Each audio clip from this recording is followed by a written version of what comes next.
ہی رات میں ایک اچھا وقت اگر ہم قرآن پڑھ کر گزاریں گے، تہجد میں قرآن پڑھیں گے، تراویح میں قرآن پڑھیں گے، نفل نماز میں قرآن پڑھیں گے، تو پھر اللہ تعالیٰ ہمیں قیام اللیل کا ثواب عطا کرے گا۔ ایک حدیث سنا کے میں اپنی بات ختم کروں گا۔ حضور صلی اللہ علیہ وسلم نے ارشاد فرمایا، قیامت کے دن اللہ تعالیٰ اللہ کے سامنے روزہ ہمارا سفارشی بن کر آئے گا، قرآن ہمارا سفارشی بن کر آئے گا اللہ کے سامنے۔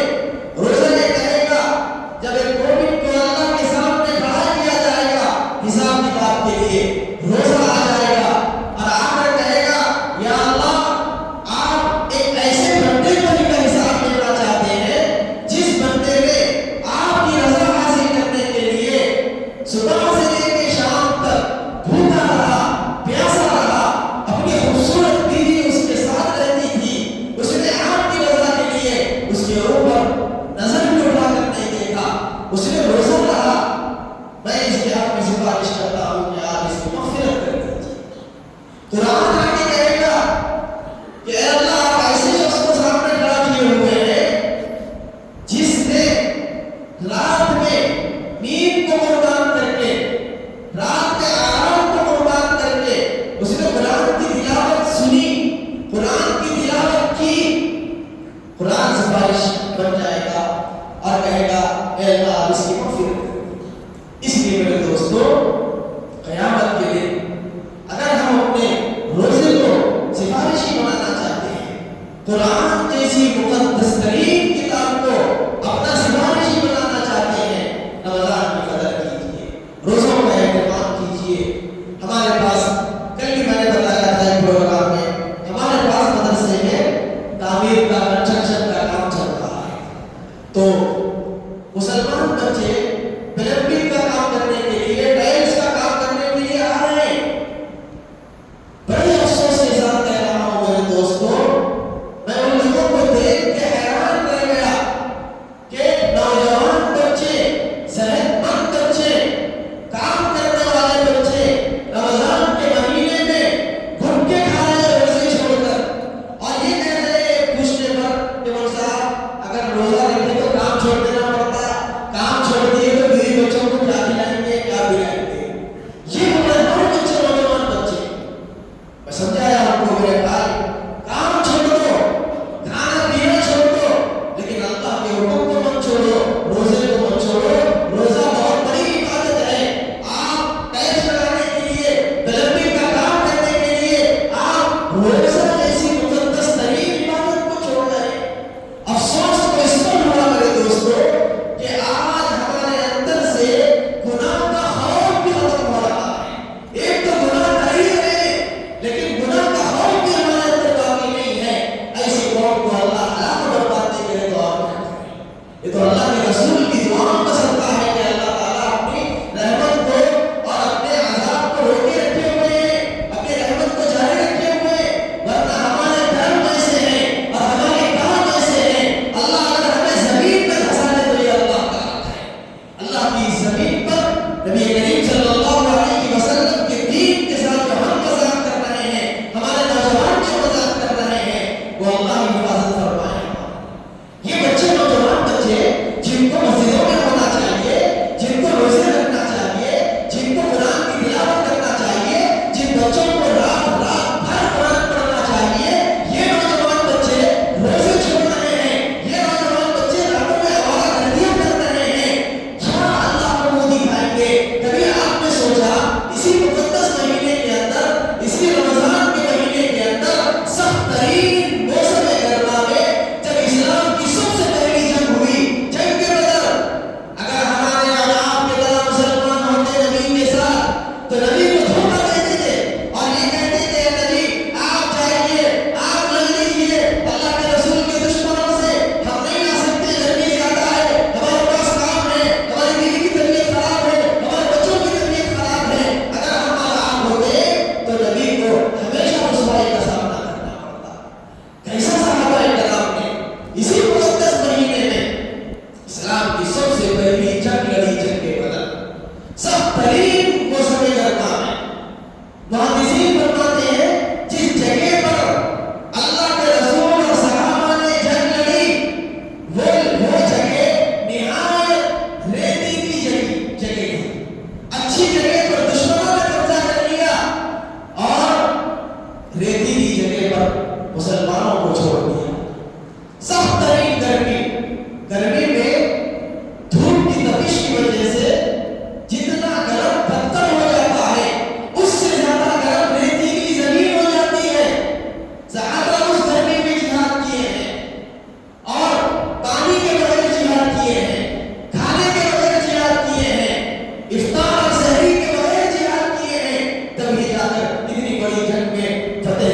مسلمانوں. اس لیے میرے دوستوں اتنی بڑی بڑی قربانیاں اللہ ہم سے نہیں لے رہے. اللہ ہم سے کہہ رہے ہیں کہ وقت سحری کرو، وقت افطار کرو، گناہوں سے بچو، نمازوں کا اہتمام کرو، قرآن کی تلاوت کرو. وہ تو ہمارے مقدر میں بھی نہیں ہے کہ ہم جا کے اللہ کے لیے جہاد کریں. اللہ ہماری حفاظت فرمائے، اللہ ہماری مغفرت فرمائے. روزوں کا احترام کیجیے میرے دوستوں، رمضان کا احترام کیجیے، روزوں کی پابندی کیجیے، قیام لیل کا اہتمام کیجیے، اور روزے کا جو اصل مقصد ہے اس کو حاصل کرنے کی کوشش کیجیے. اگر ہم روزہ رکھ کر بھی گناہ کریں گے، اگر ہم روزہ رکھ کر بھی لوگوں کو ستائیں گے، لوگوں پر ظلم کریں گے، اگر ہم روزہ رکھ کر بھی حرام مال کھائیں گے، اگر ہم روزہ رکھ کر بھی بدکرداری کریں گے، فروغ کا غلط استعمال کریں گے، تو ایسے روزے داروں کو سن لینا چاہیے کہ اللہ کو ان کا روزہ رکھنے کی کوئی ضرورت نہیں ہے، اللہ کو بھوکے پیسہ رہنے کی کوئی ضرورت نہیں ہے. آپ اگر گناہ کرتے ہوئے روزہ رکھیں گے تو آپ کو اللہ کے پاس سے کچھ ملنے والا نہیں ہے سوائے بھوکا اور پیاسا. اس لیے روزہ رکھ رہے ہیں پورے جسم کے ساتھ روزہ رکھیے، آنکھوں کا بھی روزہ رکھیے، زبان کا بھی روزہ رکھیے، ہاتھ پیر کا بھی روزہ رکھیے. اللہ تعالیٰ ہم سب کو عمل کی توفیق نصیب فرمائے. وآخر دعوانا الحمدللہ رب العالمین. جو حضرات